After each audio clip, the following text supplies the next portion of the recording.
Hello guys, Fuzzy here and welcome to Sea of Thieves. This is not like other videos I make.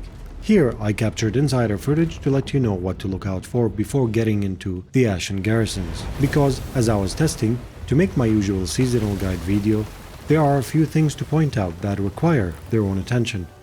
Things that will protect your ship, prevent the garrison from breaking, and explaining the layout of the Red Sea forts for your own good. Fuzzy here, sit back, relax, and enjoy. First, we now have two ASHEN Garrisons in the Devil's Roar, one to the north and another to the south. In gameplay, they are both technically identical. Once you get there, you have 3 capstans to raise, each which opens the room next to it. Each room has a lever. Pulling down all 3 will open the main guard room. This guard houses the final switch that opens the main fort, which is almost identical to a sea fort but red themed and with more doors than your house. So, what I will say here applies to both. However, I approached each one differently so that I can test different functionalities and behaviors, including issues and bugs, and how to prevent them from happening in the first place, as sometimes avoiding a bug yourself and working around it is a much better approach and value for your time than waiting for the devs to fix it, as they will probably blame us for not reporting it 101 times before it went live. ASHEN Garrisons have 2 phases. The first one is the outside capstans I mentioned.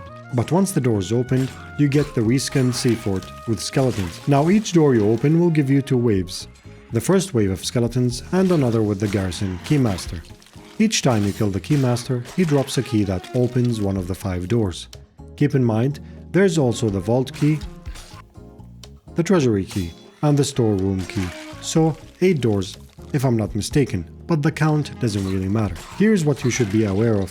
First, if you are completing the ASHEN Garrison and you hear the bell during the wave, just like a normal sea fort, it means someone is approaching to blow you up or tell you will death. So keep an ear out while completing the waves. Second, there is a nice surprise for attackers.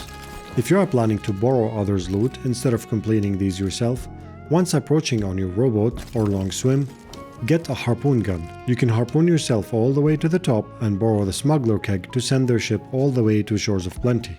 And if you are the owner of the garrison, perhaps you want to get rid of that before you start. As shown in my older smuggler keg science video, you don't even need to be near a ship to destroy it. So as soon as you get there, blow it up if you are completing the garrison, or blow them up if you are borrowing it. Because if you see it there, that means they did not watch my video. Third, when finishing the garrison, I ended up with an extra key and another extra garrison key. Don't ask why, I'm sure Rare is aware. Sometimes it happens and other times it does not. I wonder if you can go straight with these keys to the other garrison, open the outside door and speedrun it. I have not tested that, so if you do, please let me know. And finally, which is something expected as it happened several times before in lost shipments and other voyages that were brought to the game. Do not open the final round door vault before opening all other doors, as once I tested that, the skeletons stopped spawning, and I did not get any more garrison keys to reach the upper rooms.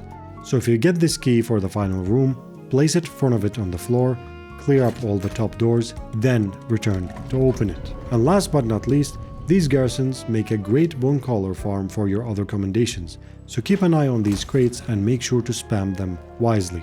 Thank you for watching.